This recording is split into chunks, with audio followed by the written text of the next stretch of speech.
Hi friends, ஒன்றா இருக்க கற்றுக்கணும் சீரியலில் இன்றைக்கி நாளைக்கான எபிசோடு பார்க்கலாம். புதுசாக பார்க்குறவங்கள அதை சப்ஸ்கிரைப் பண்ணிக்கோங்க, லைக் ஹைப்பு கொடுத்து விடுங்க. வாங்க வீடியோக்குள்ளே போகலாம்.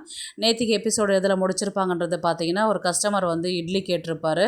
சாப்பாடு டைமில் வந்து இட்லி கேட்குறாரு அப்படின்னு சொல்லிட்டு அவர் மயக்கமாக இருக்கிறேன்னு சொல்கிறாரு. இல்லைம்மா இருக்கிறத கொடுத்து விடு அப்படின்ற மாதிரி தான் சொல்லுவாங்க. சட்னி இல்லையே அப்படின்னு சொல்லிட்டு லக்ஷ்மி சொல்லுவாங்க. உடனே வந்து சரஸ்வதி சட்னியெல்லாம் இருக்குது வாங்க அப்படின்ற மாதிரி தான் வந்து சொல்லுவாங்க. சட்னியில் வந்து பார்த்திங்கன்னா கொஞ்சோண்டு தான் இருக்கும். அதில் தண்ணி வந்து நிறைய ஊற்றி எடுத்துன்னு வந்து தண்ணி ஆட்டமே ஊற்றுவாங்க சட்னி. அதுக்கு கஸ்டமர் சொல்லுவாங்க, ஏமா இட்லி இல்லைன்னா இல்லைன்னு சொல்லிட்டு இருந்தா நான் வேறு கடைக்கு போயிருப்பேனே, சட்னி இவ்வளோ தண்ணியாக இருக்குது, இல்லை பாத்திரத்தை கழுவி எதனா எடுத்துன்னு வந்து அந்த தண்ணி கொண்டு வந்து ஊற்றிட்டிங்களா அப்படின்ற மாதிரி தான் வந்து கேட்பாங்க.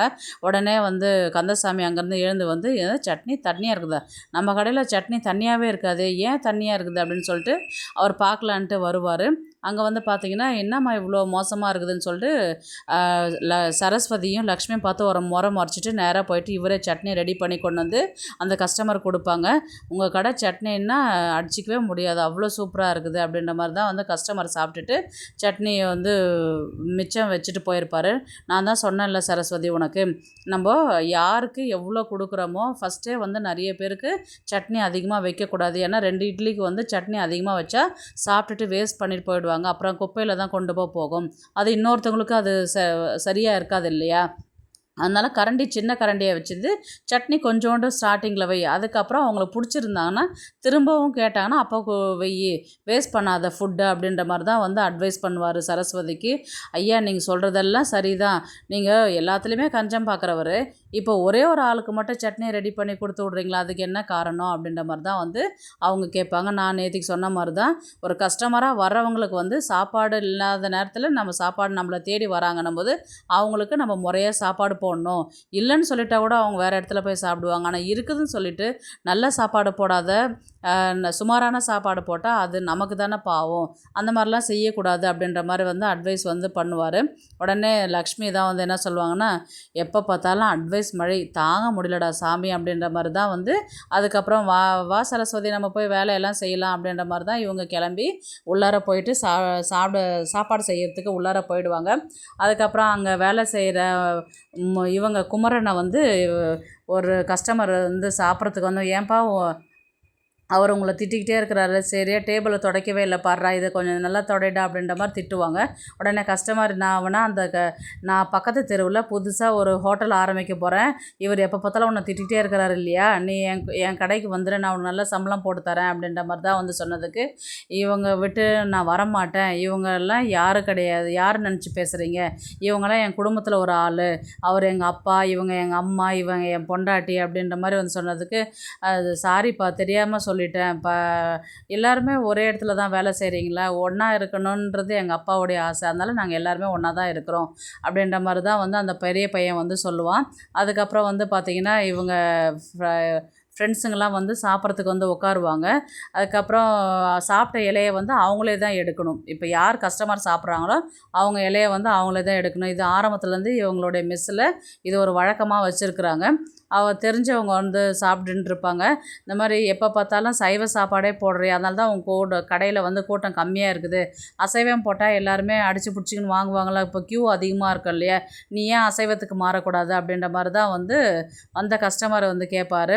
அதுக்கு இல்லைப்பா, எனக்கு ஆரம்பத்துலேருந்து சைவமாக போட்டே பழகிடுச்சு, அசைவத்துக்கெல்லாம் நான் மாறுற மாதிரி எனக்கு ஐடியா இல்லை, செய்கிற சாப்பாடு நான் ஒழுங்காக திருப்தியாக செஞ்சு கொடுக்குறேன், இதுவே எனக்கு போதும் அப்படின்ற மாதிரி தான் வந்து கந்தசாமி சொல்லுவார். பக்கத்தில் இருக்கிறவர் வந்து நீ என்ன சொன்னாலும் அது ஏட்டிக்கு போட்டியே பதில் சொல்கிறாரு அப்படின்ற மாதிரி தான் வந்து அவர் சொல்லுவார். அதுக்கப்புறம் இவெல்லாம் ஆரம்பத்தில் எப்படி வச்சுருந்தான் தெரியுமா கடையை அப்படின்ற மாதிரி தான் வந்து நேற்றுக்கு நான் கதை சொல்லியிருந்தேன் இல்லைங்களா, அவர் சின்ன பையன் வந்து கேட்குற மாதிரி தான் வந்து இவங்க பேசுவாங்க. ஆரம்பத்தில் தள்ளு வண்டி வச்சுக்கிட்டு இருந்தான், அவங்க பொண்டாட்டியை ஏமாற்றி கல்யாணம் பண்ணிட்டு வந்துட்டார், ஹோட்டல் வச்சுட்டுருக்குறேன்னு சொல்லி அந்த வர நகையில் தான் வந்து இந்த சின்ன மெஸ்ஸே வச்சு நடத்துகிறாங்க. இந்த ஆள் இப்படி தான் வந்து ஊரை ஏமாற்றி அந்த பொம்பளையை ஏமாற்றி நகையெல்லாம் வச்சு தான் இந்த மாதிரி கடையை வச்சுட்டுருக்குறான்னு சொன்னபோது, யாரை பற்றி தப்பாக பேசுகிறேன்னு சொல்லிட்டு முருகன் வந்து என்ன பண்ணுவார், அந்த கஸ்டமர் சட்டையை பிடிச்சி அடிக்கிறதுக்கு போவார். அவரும் வந்து கந்தசாமி வந்து சாப்பிட வந்த வந்தவரை வந்து நீ இந்த மாதிரி அசிங்கப்படுத்தக்கூடாது, மன்னிப்பு கேளு அப்படின்ற மாதிரி தான் வந்து சொல்லுவாங்க. அவர் மன்னிப்பு கேட்க மாட்டார். அவர் உங்களை தப்பாக பேசினாரு, நான் மன்னிப்பு கேட்க மாட்டேன் அப்படின்ற மாதிரி தான் வந்து முருகன் வந்து ஸ்டப்பனாகவே அப்படியே நிற்பார். உடனே வந்து அவருக்கு சின்ன பையனுக்காக நான் மன்னிப்பு கேட்குறேன்னு சொல்லிட்டு கந்தசாமி கேட்பாரு, நான் எவ்வளோ பெரிய ஆள் ஊரில் என்னையே அடிக்க வரியா, நீ வெளியில் வா, உன்னை நான் ஒன்றும் இல்லாத பண்ணிடுறேன் நான் அப்படின்னு சொல்லிட்டு மிரட்டுவாங்க. அவன் தான் சின்ன பையன் ஏதோ பேசிட்டான்னு விடுங்களேன், நீங்கள் ஏன் அதே திருப்ப திருப்ப பேசிட்டுங்கிறேன், இந்த விஷயத்தை இதோட விட்டுடுங்க அப்படின்ற மாதிரி தான் வந்து கந்தசாமி வந்து சொல்லுவார். உடனே வந்து 4-5 கஸ்டமர் சாப்பிட்றதுக்கு வருவாங்க. உடனே இந்த ஹோட்டலெல்லாம் சாப்பிடாதீங்க, மதிப்பு கொடுக்க மாட்டாங்க, மரியாதையும் கொடுக்க மாட்டாங்க, சட்டை பிடிச்சி கேட்பாங்க அப்படின்னு சொல்லிட்டு வர கஸ்டமரையும் சேர்த்து அமுச்சு விட்ருவார். இவர் என்ன பண்ணுவார், வர கஸ்டமரையா நீங்கள் அனுப்புகிறீங்க யோ அப்படின்ற மாதிரி தான் வந்து கந்தசாமி அவங்கள திட்டி வெளியில் போங்கயா அப்படின்ற மாதிரி தான் வந்து சொல்லுவாங்க. அதுக்கப்புறம் நடந்த விஷயத்தை இவர் சொல்லவே மாட்டார். இவரை வந்து கந்தசாமி வந்து முருகனை போட்டு அடிப்பார். அந்த நேரத்தில் வந்து கந்தசாமி ஃப்ரெண்டு வந்து கணேசன் வருவார். ஏன்டா எப்போ பார்த்தாலும் அவனை திட்டிக்கிட்டே இருக்கிற அப்படின்ற மாதிரி தான் வந்து அவர் கேட்பார்.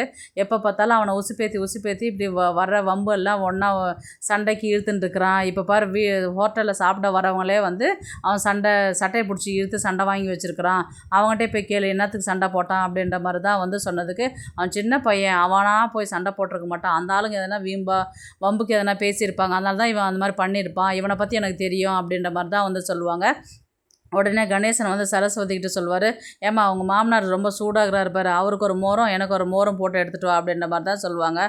ஆமாம், ஓசியில் மோர் குடிக்கிறதுக்கு இது ஒரு சாக்கு அப்படின்ற மாதிரி சரஸ்வதி உள்ளார போயிடுவாங்க. அடுத்தது வந்து பார்த்திங்கன்னா முருகனுக்கு ஒய்ஃபாக வரப்போகிற இந்திராவை தான் காமிப்பாங்க. இந்திராவுக்கு வந்து பார்த்திங்கன்னா ஏற்கனவே நான் சொல்லியிருந்தேன் இல்லைங்களா, தம்பி 1 தங்கச்சி 1ன்னு, இப்போ அப்பாவும் கூட இருக்கிற மாதிரி தான் வந்து கதையை காமிக்கிறாங்க. தம்பி தங்கச்சி வீட்டில் பசங்க படிக்கிறாங்க. அப்பா வந்து செக்யூரிட்டி வேலைக்கு போயிட்டு வீட்டில் வந்து உடம்பு சரியில்லாத ஒரு அப்பா படுத்துன்னு இருக்கிற மாதிரி தான் வந்து காமிக்கிறாங்க. இவங்க குடும்பத்தை வந்து இந்திரா தான் வந்து வேலை செஞ்சு பார்ட் டைம் ஜாபும் செஞ்சு படிச்சுக்கிட்டே வந்து வீட்டை வந்து காப்பாற்றுற மாதிரி தான் வந்து இந்திரா கேரக்டரை வந்து கொண்டு போகிறாங்க. அதில் வந்து அவங்க எல்லாத்தையுமே தம்பியை தூங்கிட்டான் பாரு, படிக்க வை அவனை, அப்பாவுக்கு மாத்திரை கொடு, நீ பத்திரமா கதவு சாத்திட்டு படு, எது இருந்தாலும் இந்த அக்கா இந்த மாதிரி ஃபீஸ் கட்டணும், டூருக்கு போகணும், அதுக்கு காசு வேணும், எனக்கு தெரியும், ஞாபகம் இருக்குது, நான் கொண்டு வந்து கொடுக்குறேன், ஒரு 2 நாள் பொறுத்துக்கோ அப்படின்ற மாதிரி தான் வந்து ரொம்ப ஒரு கஷ்டப்படுற ஃபேமிலி மாதிரி தான் வந்து இந்திரா ஃபேமிலியை வந்து காமிக்கிறாங்க. அடுத்தது வந்து பார்த்திங்கன்னா இவங்க மறுபடியும் ஹோட்டலில் தான் வந்து காமிக்கிறாங்க. அதில் கந்தசாமி வந்து பார்த்திங்கன்னா எல்லாருமே லாஸ்ட்டாக ஹோட்டலில் மூடுற சமயத்தில் எல்லோரும் ஒரு ஃபேமிலியாக ஒன்றா உட்காந்து எல்லாருமே சாப்பிட்றாங்க. வாங்க எல்லோரும் உட்காந்துட்டாங்க சாப்பிட்றதுக்கு அப்படின்ற மாதிரி தான் வந்து இவங்க உள்ளார வராங்க.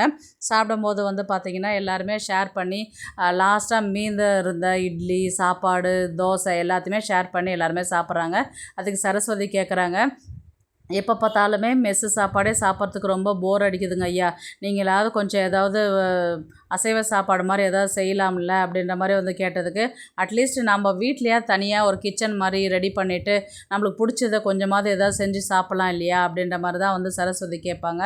அதுக்கு இல்லைப்பா, நீங்கள் இங்கேயும் கஷ்டப்பட்டுக்கிட்டு வீட்லேயும் போயிட்டு கிச்சன்லேயும் கஷ்டப்பட்டுக்கிட்டு இருந்தால் நீங்கள் எவ்வளோ கஷ்டப்படுறீங்க, எனக்கு உங்களை நினச்சா ரொம்ப பாவமாக இருக்குது, நம்ம வேலைக்கு ஆளும் யாரும் வச்சுக்கிறது கிடையாது, நீங்கள் தான் எல்லா வேலையும் செய்கிறீங்க அப்படின்ற மாதிரி எல்லாருமே ரொம்ப ஃபீல் பண்ணுவாங்க.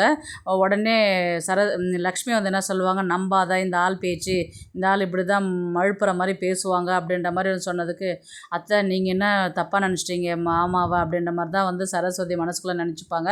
உடனே வந்து பின்ன இங்கேயும் செஞ்சுட்டு அங்கேயும் செஞ்சிட்டிங்கன்னா, அங்கே வகை வகையாக நீங்கள் செஞ்சு சாப்பிட்டீங்கன்னா அப்புறம் கஸ்டமர் வந்து நீங்கள் மட்டும் உள்ளார நான்வெஜ்ஜு செஞ்சு சாப்பிட்றீங்க, எங்களுக்கு வெஜ்ஜே போடுறீங்க அப்படின்னு எதனா கேட்டால் என்ன பண்ணுவாங்கன்னா, அதானே பார்த்தேன் இவராவது மாறதாவது அப்படின்ற மாதிரி தான் வந்து லக்ஷ்மி சொல்லுவாங்க. அடுத்தது வந்து எல்லாருமே சாப்பிட்டுன்னு இருப்பாங்க. சாப்பிட்டுன்னு இருக்கும்போது வந்து பார்த்திங்கன்னா, அம்மா எனக்கு ஒரு ஆம்லேட்டு, ஒரு ஆஃப் பாயிலு, எனக்கு முட்டை பொரிச்சுது அப்படின்ற மாதிரி எல்லாருமே வந்து கேட்பாங்க.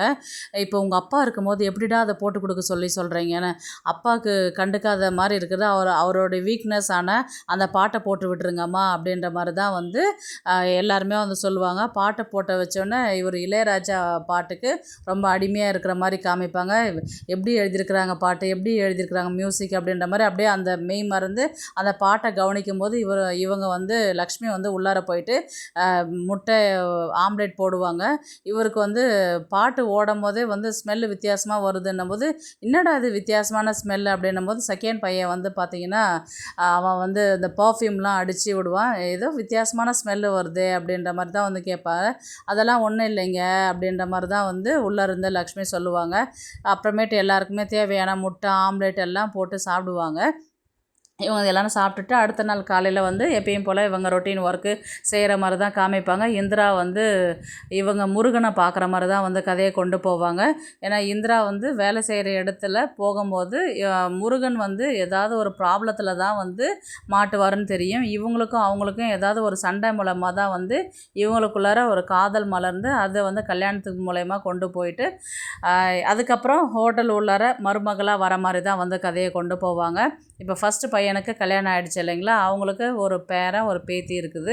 அதே மாதிரி செகண்டுக்கு முருகனுக்கு தான் இன்னும் வயசாகிட்டே இருக்குது, அவனுக்கு கல்யாணம் பண்ணணும், அடுத்த வழிக்கு பண்ணணும் அப்படின்ற மாதிரி தான் வந்து யார் சொல்லுவா, கணேசன் வந்து கந்தசாமி கிட்ட வந்து சொல்லும் போது பார்க்கணும் அப்படின்ற மாதிரி தான் வந்து சொல்லுவாங்க.